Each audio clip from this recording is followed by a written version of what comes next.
Bonjour à tous, bienvenue sur Public Sénat. Dans un instant, vous allez pouvoir suivre en direct sur notre antenne la séance de questions cribles thématiques. Elle est consacrée ce matin à l'Afghanistan. L'Afghanistan qui fait partie avec la question des otages et la réforme des armées, des dossiers chauds qui attendent le nouveau ministre de la Défense et ancien sénateur Gérard Longuet.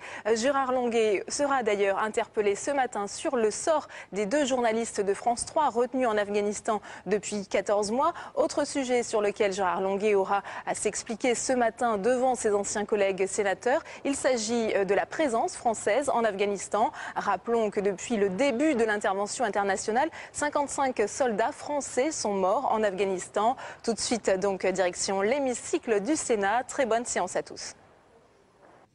L'ordre du jour appelle les questions cribles thématiques sur la situation en Afghanistan. L'auteur de la question et le ministre pour sa réponse disposent chacun de 2 minutes. Une réplique d'une durée de 1 minute maximum peut être présentée soit par l'auteur de la question, soit par l'un des membres de son groupe politique. Je vous rappelle que ce débat est retransmis en direct sur la chaîne Public Sénat et sera rediffusé le mardi 8 mars 2011 sur France 3 après l'émission Ce soir ou jamais de Frédéric Tadei. Je sais que chacun des orateurs aura à cœur de respecter son temps de parole. Mais avant de céder la parole au premier orateur inscrit pour sa question, je voudrais saluer le ministre de la Défense, notre collègue Gérard Longuet, lui dire le plaisir que nous avons à l'accueillir au banc du gouvernement et souhaiter pour l'exercice de la fonction qui est la sienne, les meilleurs souhaits. Monsieur le ministre, c'est avec grand plaisir que nous vous accueillons pour la première fois dans cette fonction, ici, dans cette maison qui est aussi la vôtre. La parole est maintenant à notre collègue Jacques Gautier pour le groupe Union pour un mouvement populaire. Merci, Monsieur le Président, Monsieur le Ministre, mes chers collègues. Comme les 49 pays membres de la Force internationale d'assistance et de sécurité, la France est présente en Afghanistan dans le cadre de la résolution 1386 du Conseil de sécurité des Nations unies, avec pour mandat de stabiliser le pays et de créer les conditions d'une paix durable. Comme le rappelait François Fillon, nous poursuivrons notre stratégie de sécurisation, de reconstruction et de stabilisation des autorités et de responsabilisation des autorités afghanes. Cet effort de la communauté internationale pour sécuriser le pays, former et encadrer l'armée, la police et l'administration afghane commence à porter ses fruits. Pourtant, les médias occidentaux ne parlent que d'attentats, de dommages collatéraux et de soldats tués. Vous me permettrez d'ailleurs de saluer le courage de nos troupes sur place. Les médias ne parlent jamais de cette reconstruction qui se fait vallée par vallée. 2300 ONG présentes, 300 internationales, 35 françaises. Les médias ne parlent pas non plus de toute la coopération civilo-militaire française ou des PRT américains qui font un énorme travail. Construction d'infrastructures, réhabilitation d'écoles, de bâtiments administratifs, un terrain de sport à Tagab, au sud de la Kapisa, construction d'un tribunal à Nijrab, c'est le symbole de l'État afghan qui est de retour. Aide à l'agriculture, et vous savez que c'est un secteur clé de l'Afghanistan, où nous multiplions aussi les réalisations dans ce domaine, avec la fourniture d'engrais, mais aussi des infrastructures hydrauliques, et puis des stylos de stockage sans lesquels les Afghans ne peuvent pas conserver leurs produits et doivent les brader. On ne parle pas non plus des Medcap, ces cliniques temporaires qui permettent d'assurer le suivi médical. Alors, Monsieur le Ministre, quand allons-nous enfin réussir à présenter aux médias ce volet positif et essentiel de notre action, sans lequel il n'y aura pas d'avenir pour l'Afghanistan? La parole pour répondre à Jacques Gautier est à Gérard Longuet, ministre de la Défense et les anciens combattants. Vous avez la parole, Monsieur le Ministre. Oui, Monsieur le Président, mes chers Mesdames et Messieurs les sénateurs, j'allais me tromper lourdement. Oui. J'allais me tromper lourdement. Je voudrais dire à votre collègue Jacques Gautier que son expression est parfaite, son observation est légitime, elle est forte, et elle recoupe d'ailleurs le point de vue de tous les observateurs qui constatent sur le terrain le formidable travail construit par les forces mobilisées au titre de la résolution 1386 de l'ONU, car il s'agit bien d'une action internationale. Je voudrais à cet instant parler de la France, parler du ministère de la Défense, puisque vous interrogez le ministre, et dire que le chef d'état-major et le service de communication du chef d'état-major de nos armées organisent le plus systématiquement la présence des journalistes qui le souhaitent en Afghanistan en général et naturellement dans les secteurs dont nous avons la charge, sur Obi et Kapisa. Pour vous donner des indications quantitatives, il y a d'une façon constante, en moyenne, 2 à 3 journalistes français présents sur le terrain. L'année précédente, ce sont 64 médias français différents qui ont pu, grâce au service de communication du CEMA, être présents sur le site et partager non seulement la vie de nos soldats, mais également accéder à chacun de leurs interlocuteurs afghans qu'ils souhaitaient rencontrer. Ce sont au total, je crois, plus de 200 journalistes qui ont été présents sur ce terrain. C'est à eux, ensuite, qu'il appartient d'opérer un choix. Je crois que cette séance de questions cribles est particulièrement pertinente parce qu'elle va permettre de montrer qu'au-delà, en effet, de l'aspect tragique et malheureusement inéluctable de la présence de nos forces en Afghanistan, il y a un formidable travail de reconstruction et je crois qu'à l'occasion de cette séance crible, je pourrais rappeler ce que parfois la presse omet de faire connaître à ses lecteurs. Merci. La parole est maintenant à Monsieur Gautier. Vous ne souhaitez pas? Non, je voulais remercier le ministre de la Défense de sa réponse. Je fais un rêve, moi aussi, que les journalistes parlent de ce qui est positif, parlent de ce qui fonctionne, même si c'est vrai que ça ne fait pas la une des journaux en général. D'avance, je les en remercie. La parole est maintenant à notre collègue Jean-Louis Carrère pour le groupe socialiste. Vous avez la parole, mon cher collègue. Merci, Monsieur le Président, Monsieur le Ministre. Moi, je souhaite que les journalistes fassent leur métier, tout simplement. S'agissant de ce débat, on entre dans le vif du sujet, c'est-à-dire dans le domaine réservé, peut-être même dans le domaine exclusif du Président de la République. Le retour dans l'OTAN, Monsieur le Ministre, la très grave surdité aux évolutions du Maghreb, la faillite de la politique africaine et surtout, la docilité face aux impératifs de la politique extérieure des États-Unis, notamment en Afghanistan, voilà ce que je relève. Alors, Monsieur le Ministre, face au délitement de la politique extérieure de la France, je n'irai pas par 4 chemins. Je l'ai déjà indiqué ici le 26 septembre 2010 et encore le 18 janvier dernier, il nous faut aller vers un retrait progressif, négocié et planifié d'Afghanistan. Et ceci constitue notre position constante depuis plusieurs années. Notre engagement militaire, sous sa forme actuelle, dans le bourbier afghan, ne peut pas réussir, et cela malgré le courage et l'esprit de sacrifice de nos soldats. D'ailleurs, nous ne sommes pas associés à l'élaboration de notre stratégie.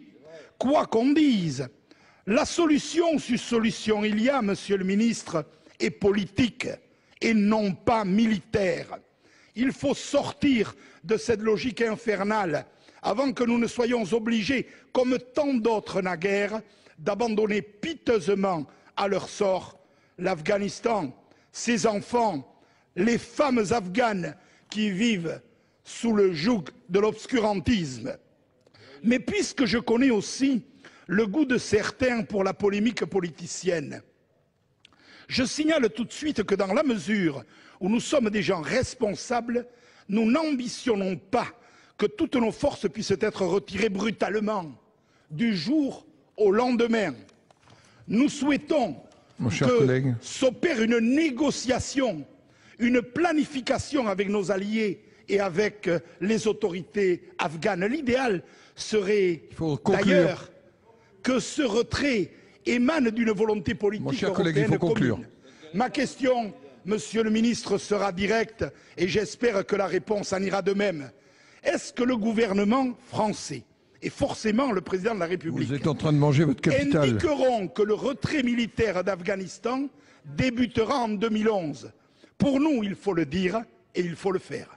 Alors, Monsieur le ministre, pour répondre à l'auteur.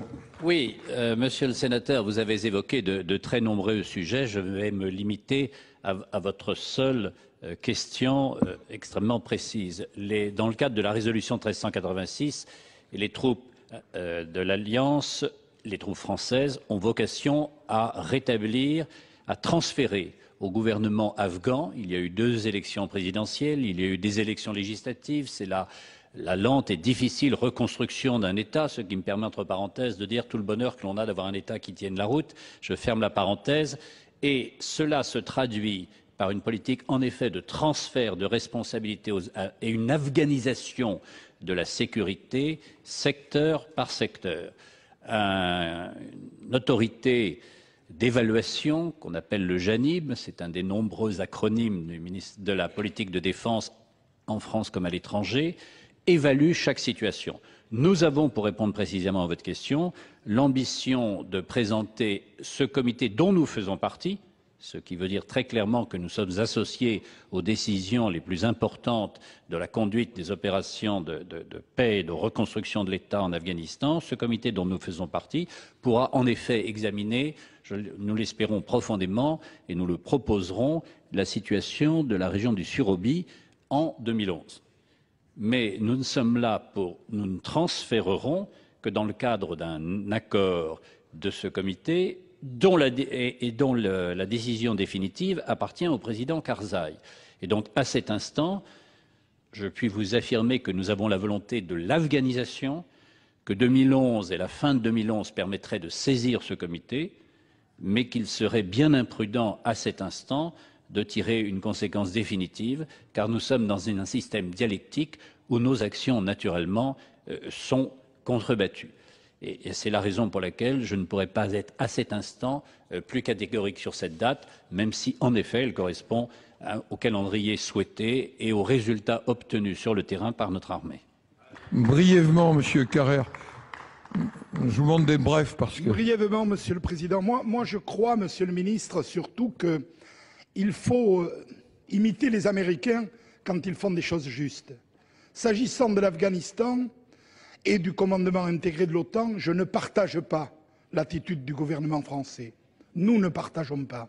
Mais s'agissant du débat à l'intérieur du pays et de l'attitude du président Obama, nous partageons cette attitude et nous souhaitons, nous socialistes, qu'un véritable débat sur l'Afghanistan vienne au Parlement, sanctionné par un vote sur l'opportunité du maintien, et que surtout le président de la République comprenne que l'opinion publique française, mais au-delà européenne, souhaite que nous quittions le plus vite ce bourbier afghan et que nous remplacions, que nous substituions à l'action militaire une action plus politique.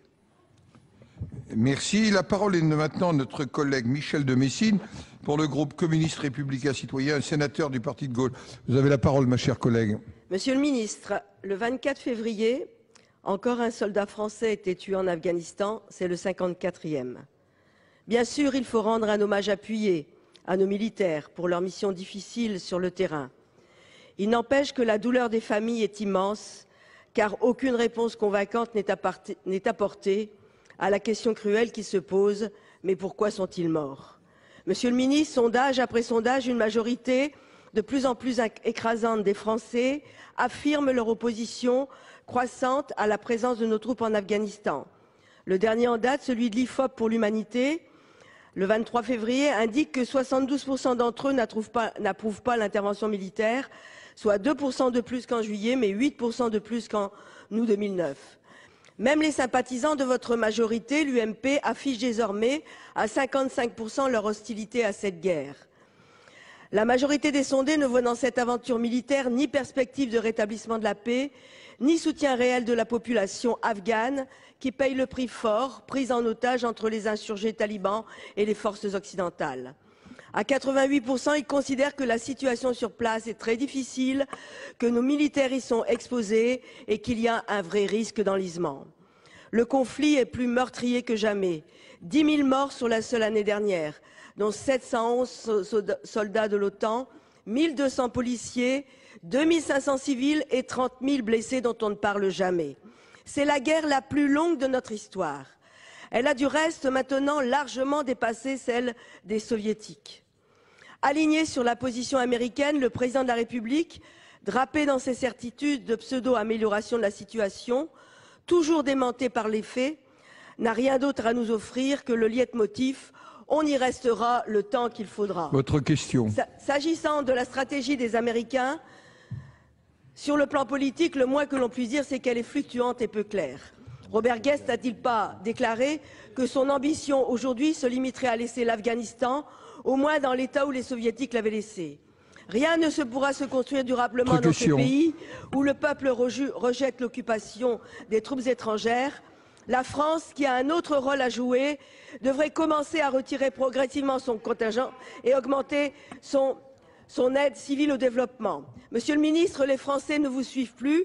On n'a pas le droit de conduire une guerre en silence. C'est à la nation de confirmer ou d'infirmer la mise en jeu de la vie de nos soldats dans ce pays. Quand allez-vous enfin permettre aux Français de se prononcer, à commencer par sa représentation nationale, en organisant un débat public au Parlement sanctionné par un vote? Pour vous répondre, la parole est au ministre de la Défense des anciens combattants et vous n'aurez que quelques secondes pour une réplique éventuelle. Oui, merci Monsieur le Président. Madame de Messine, je vous remercie pour l'hommage que vous avez rendu à l'armée française et à son action. Eh bien justement, parlons-en des résultats globaux de l'Alliance. Nous avons la reconstruction d'un État. Je ne reviens pas sur les élections. Je voudrais simplement dire que la liberté d'expression est désormais garantie par près de 700 journaux, 110 radios, 30 chaînes de télévision. Je voudrais insister sur le fait que, par exemple, cet État se reconstruit avec, et je me tourne vers votre collègue Carrère, une prise en considération de la femme qui n'existait plus, nous le savons. Près de 28% des femmes, des parlementaires sont des femmes au Parlement afghan. Et les jeunes filles sont désormais scolarisées. 35% d'entre elles le sont.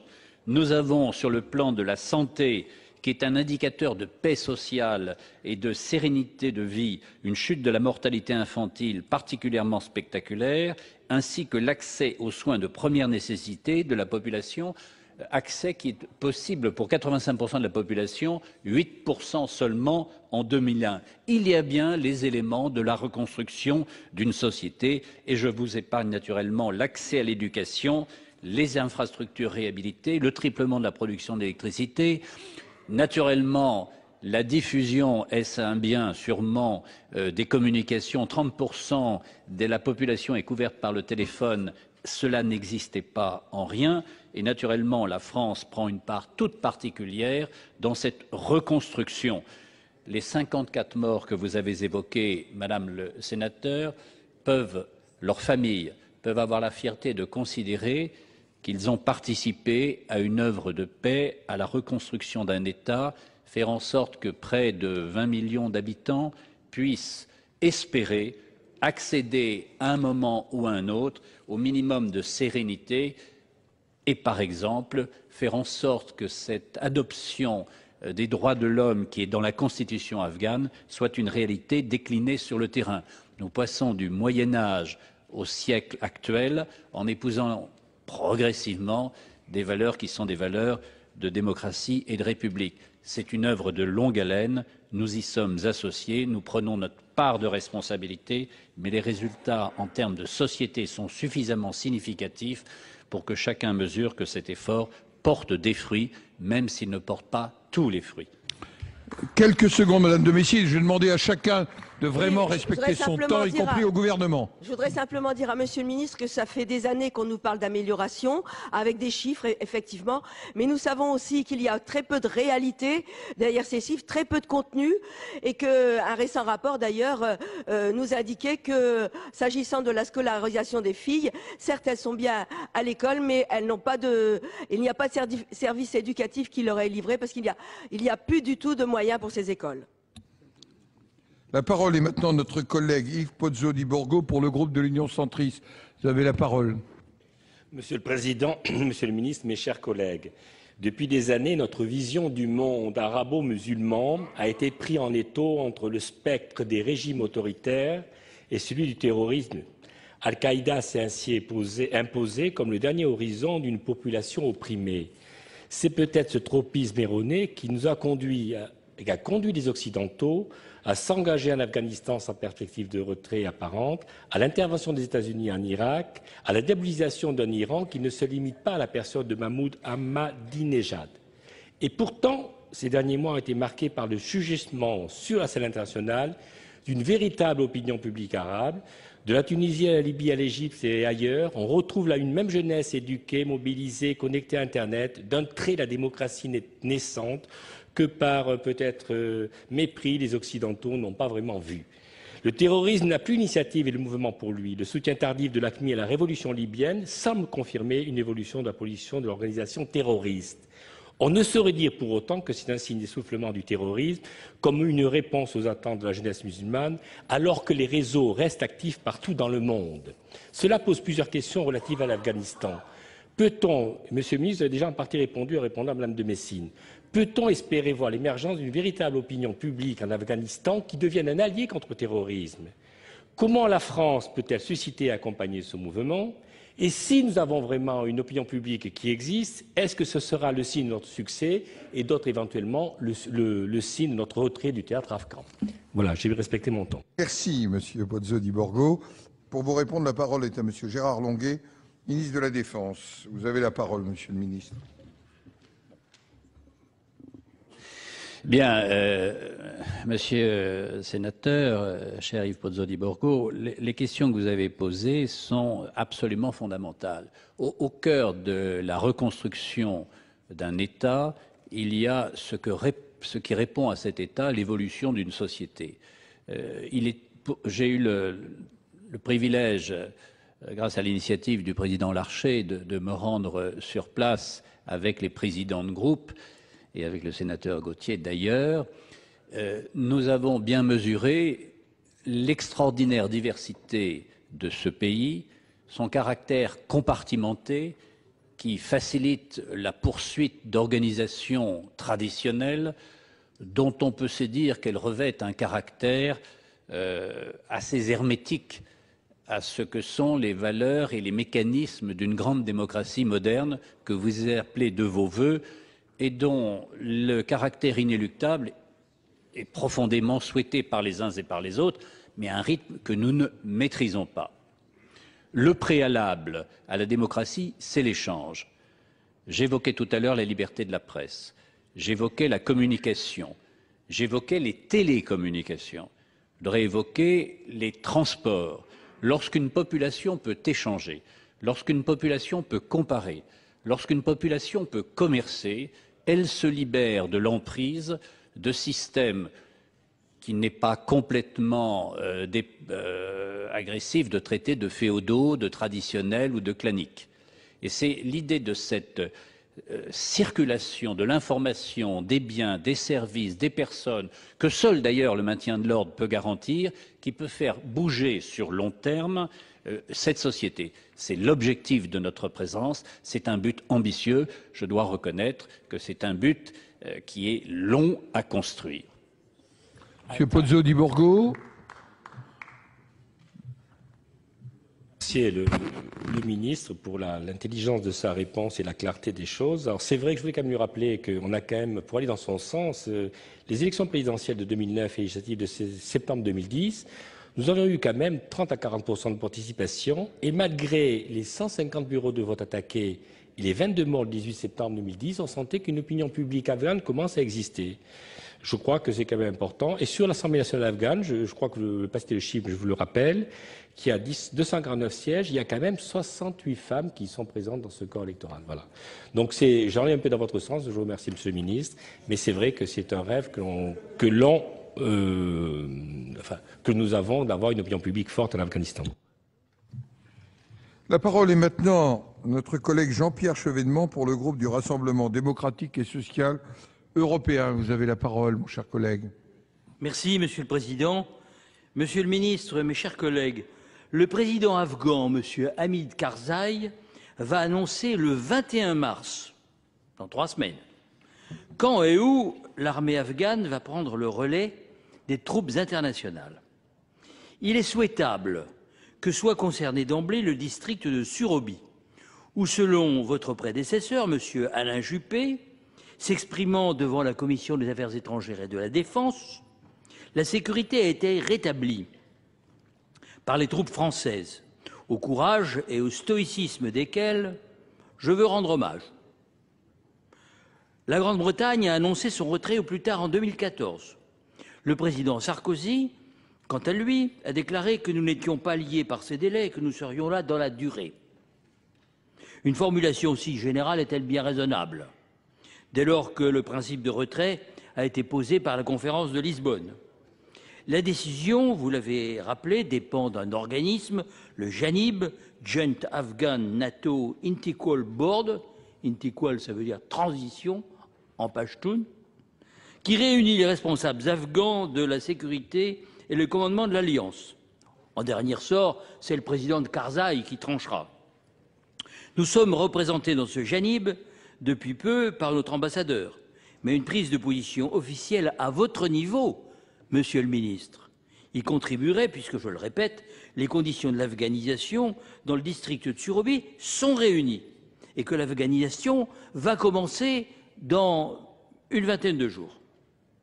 Or, je crois comprendre de vos propos que la fin de 2011 vous conviendrait tout aussi bien. Vous vantez les réalisations sur le terrain. Mais, Monsieur le Ministre, je crois rêver. J'ai connu la fin de l'Algérie française. J'ai l'impression que nous sommes en 1961-62, quand je vous écoute. Votre question. Ma question, la voilà.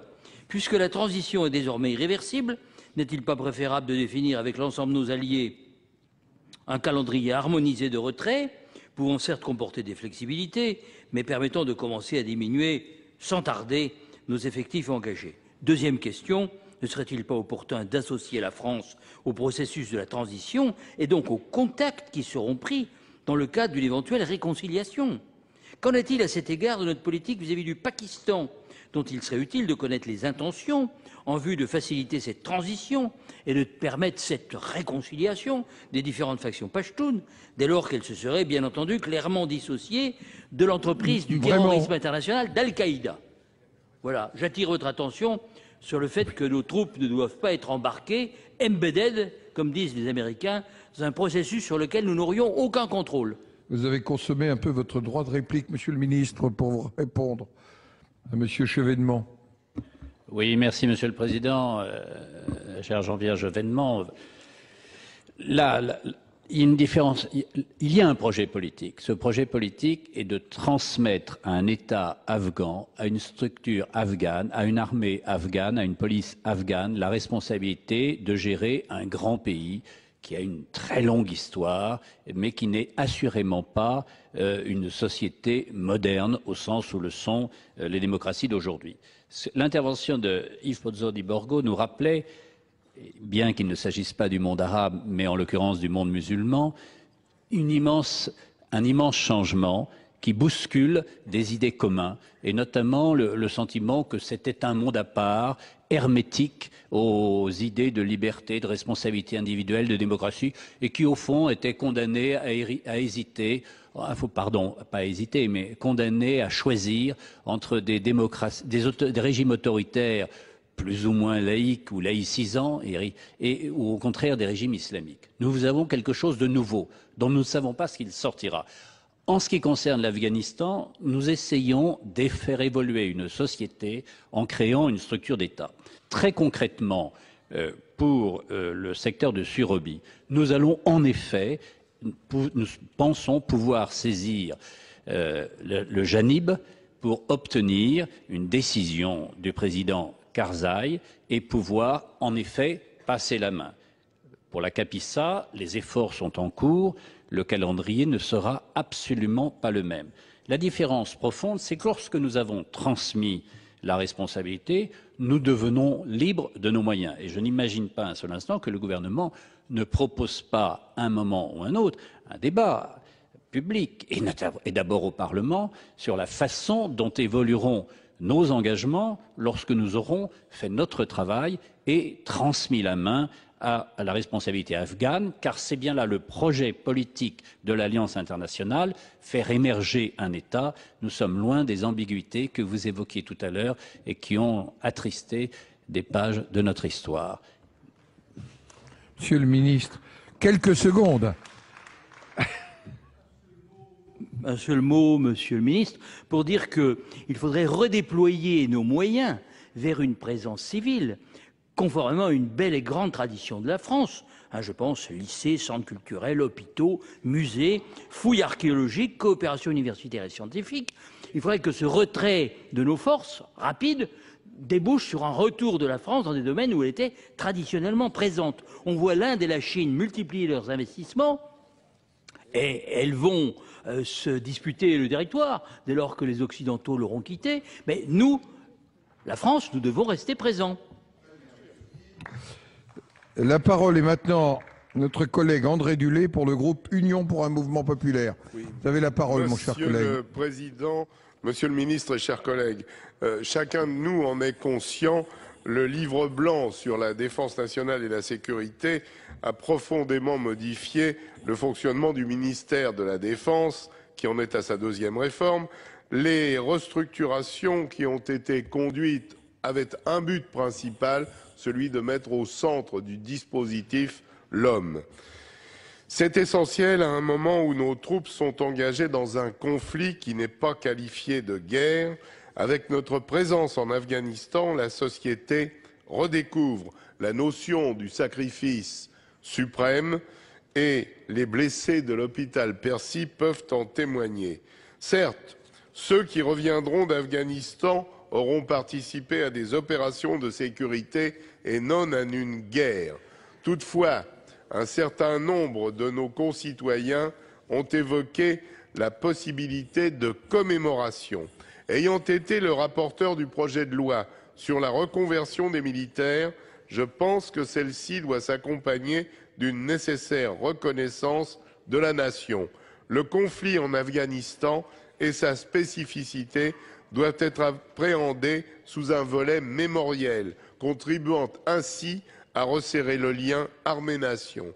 À l'heure du turnover que connaît l'armée, il s'agit de la place qu'occupera le futur ex-soldat dans la société après son passage dans l'institution de la défense, mais également question des rapports de l'armée avec ceux qu'elle a formés et qui l'ont quitté transformé.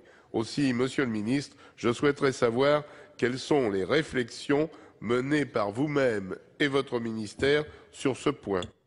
Monsieur le Ministre, pour répondre à Monsieur Dulay.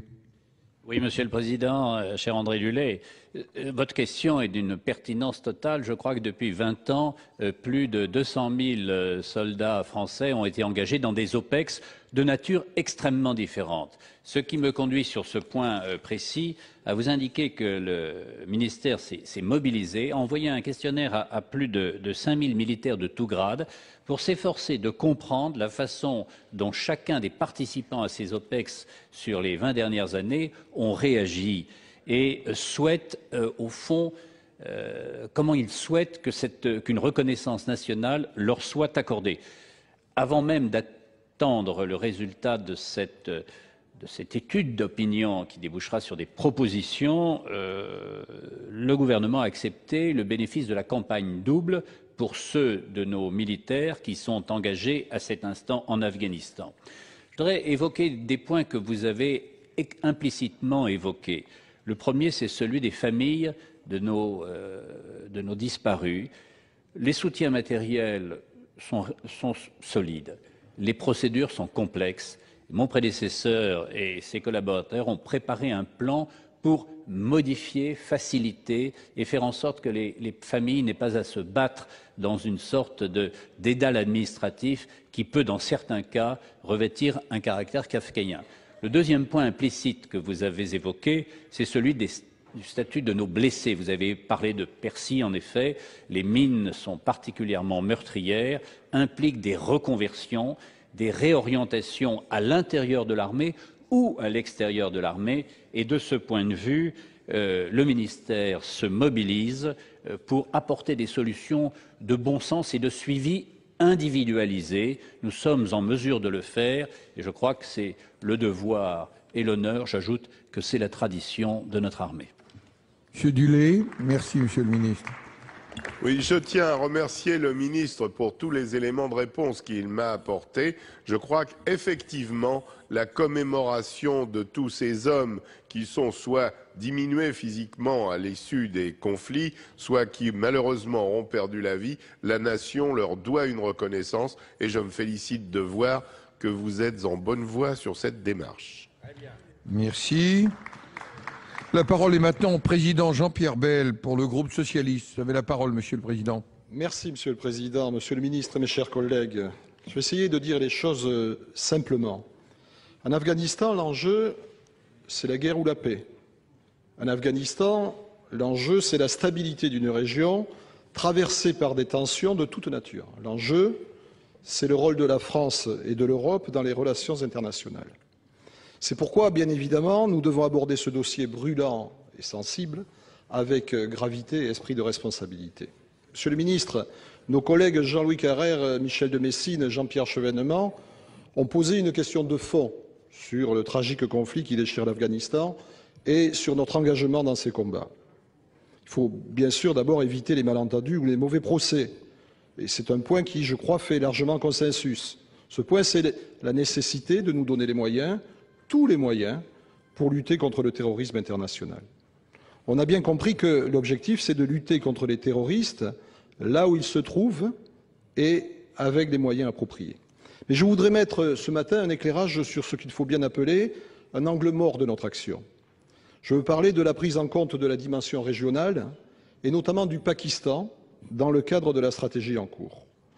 En effet, ce que nous avons pu constater dans un voyage où d'ailleurs nous étions ensemble dans le cadre d'une mission sénatoriale diligentée par Monsieur le Président Larcher, les informations que nous détenons également démontrent que, d'une part, les talibans recrutent localement et, d'autre part, peuvent compter sur le soutien de forces venues du Pakistan. Ce flux-là semble loin de se tarir, mais vous avez peut-être d'autres informations que vous souhaiterez communiquer au Sénat. Dans ce contexte, les opérations menées par les États-Unis sur le territoire pakistanais soulèvent de nombreuses interrogations, d'où mes questions que j'espère simples dans leur énoncé, mais ô combien complexes, bien sûr, dans leurs implications. La France participe-t-elle, aux côtés des États-Unis, aux opérations dans les zones tribales qui servent de sanctuaire aux talibans afghans et à Al-Qaïda? Sommes-nous associés, et si oui, de quelle manière, aux décisions qui conduisent à des frappes militaires sur la zone frontalière pakistanaise? Avons-nous des échanges diplomatiques avec le Pakistan sur cette question? Et comment entendons-nous agir pour obtenir une clarification de la position du Pakistan dont nous avions tous reconnu que, pour le moins, elle était ambiguë? Je vous remercie. Pour répondre aux questions du président Bell, la parole est à Monsieur le ministre de la Défense. Oui, je voudrais, Monsieur le Président, répondre au président Bell, le remercier d'avoir évoqué le déplacement que vous aviez organisé en Afghanistan, à Kaboul, il y a maintenant presque 18 mois, et dire que ce déplacement m'a permis peut-être d'apprendre un peu plus rapidement ce dossier majeur du ministère que j'ai l'honneur d'assumer à cet instant. Je le dis d'une façon catégorique à Jean-Pierre Bell, l'armée française, directement ou indirectement, n'intervient pas au Pakistan. D'autres, peut-être, le font. Vous avez évoqué des hypothèses. L'armée française, non. C'est l'Afghanistan, c'est l'application de la résolution 1386 des Nations Unies, et nous ne sortons pas des territoires dont nous avons le mandat, qui sont à l'est de Kaboul, mais qui sont très clairement à l'intérieur du Pakistan. En revanche, là où vous avez 1000 fois raison, c'est que nous avons le devoir sur le plan diplomatique, mais la responsabilité appartient à cet instant à mon collègue Alain Juppé, de faire en sorte que le Pakistan trouve des relations apaisées avec la communauté internationale, compte tenu des inquiétudes et des conflits qui sont les siens et sur lesquels je me garderai bien de porter un jugement, mais dont nous savons qu'ils compliquent la sérénité du continent, du sous-continent indien, puisqu'il y a des conflits majeurs connus entre le Pakistan et son grand voisin, et qu'à un moment ou à un autre, on peut imaginer en effet que les décisions du Pakistan en ce qui concerne son voisin de l'Ouest puissent être conditionnées par les inquiétudes qu'il ressent à l'Est. Et donc le débat international est au cœur du sujet et l'Afghanistan est un élément d'un système complexe. Il y a la société afghane dont j'ai parlé en répondant, mais il y a la situation de l'Afghanistan dont nous savons d'ailleurs que dans l'histoire indienne, elle a été la base de départ des dynasties mogholes qui ont contrôlé l'Inde. C'est donc de l'extérieur des pays différents. Lorsqu'on les connaît, vous avez raison de dire que c'est une réflexion diplomatique d'ensemble qui est sous l'autorité du président et dont le ministre des Affaires étrangères a la responsabilité. Et c'est donc lui que vous devriez interroger à cet instant. Merci, Monsieur le Ministre. La parole est maintenant à notre collègue Didier Boulot. Oh, pardon, excusez-moi. C'est parce que je surveille le temps. Bien sûr. Merci, Monsieur le Président. Non, tout le monde, les experts, les analystes, les diplomates, les militaires aussi s'accordent à reconnaître aujourd'hui qu'une victoire militaire en Afghanistan est impossible. La France est aujourd'hui dans une situation délicate de par sa stratégie dans l'OTAN. Je pense que cela nous interdit de définir nos propres objectifs stratégiques. C'est pourquoi, cela a été dit, nous demandons une nouvelle fois un débat avec vote du Parlement sur l'engagement militaire en Afghanistan. Le courage, le sens du devoir de nos soldats sur place ne change rien à un constat de fait. Notre stratégie aujourd'hui est insuffisante et ne peut aboutir. Il faut en conséquence nous engager sur un calendrier précis comportant l'annonce d'un retrait progressif et planifié, concerté avec nos alliés, avec nos partenaires européens et avec les autorités afghanes. Tel est le sens de nos interventions aujourd'hui. Je vous remercie. Merci, Monsieur le Président. La parole est à notre collègue, cette fois-ci, Didier Boulot, pour le groupe socialiste. Vous avez la parole. Merci, Monsieur le Président. Monsieur le Ministre, ma question portera également sur la communication publique de la mission française dans le cadre de la FIAS en Afghanistan, comme cela a été évoqué par notre collègue Gauthier. Vous lui avez apporté un certain nombre de réponses, mais malheureusement, vous ne nous avez pas convaincus. Quand on veut communiquer, on trouve les moyens pour communiquer.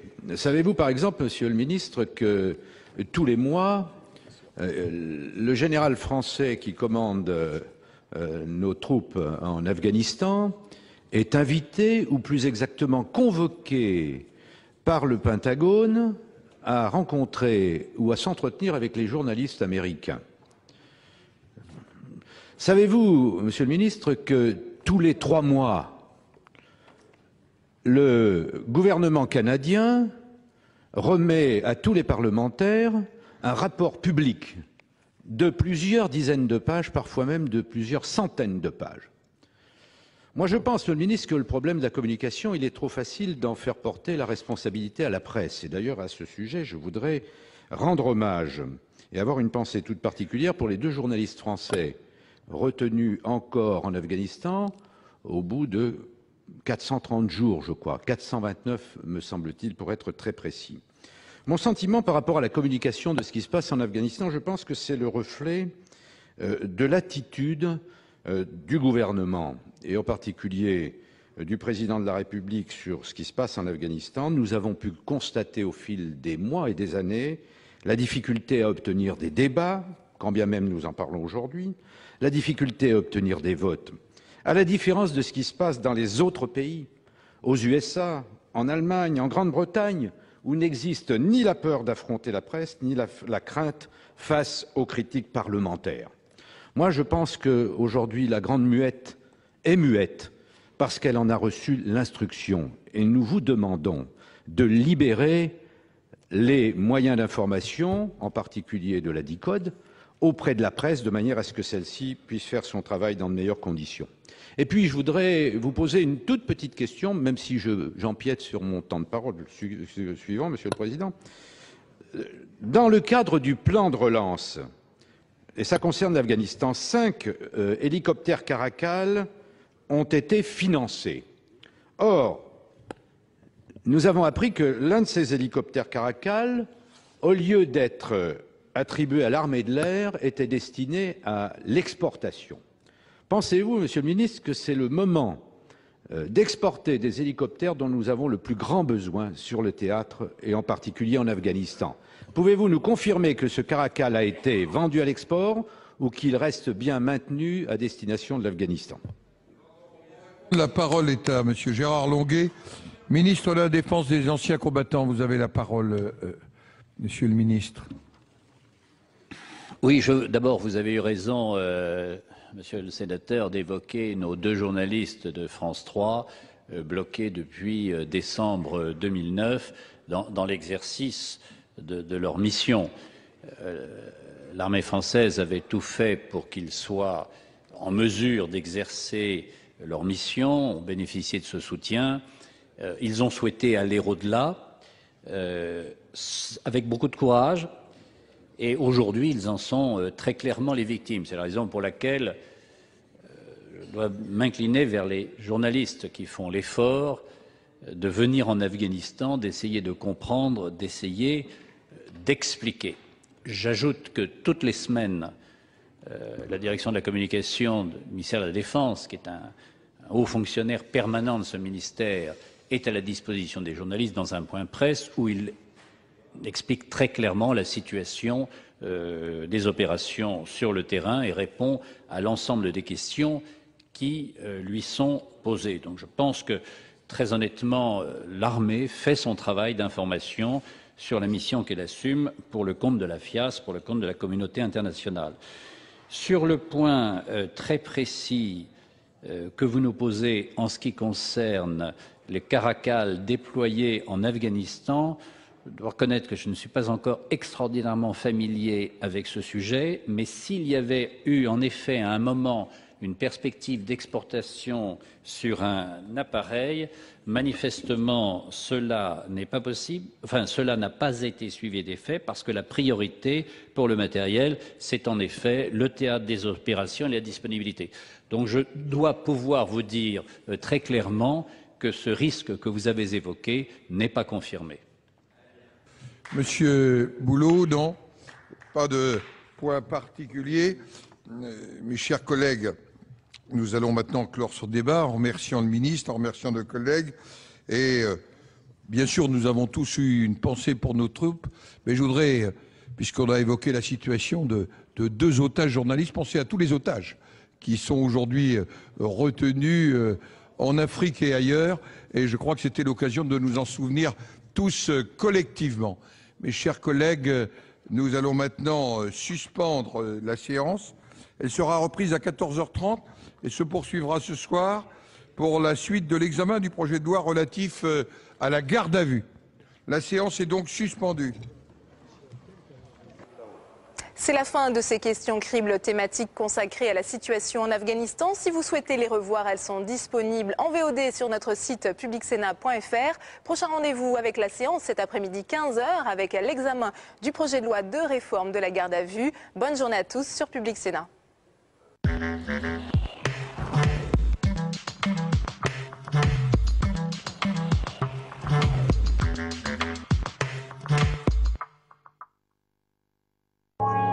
Il avait demandé à devenir harki pour se protéger de la sauvagerie du FLN. Plus tard, j'ai eu des séquelles. J'ai eu des séquelles que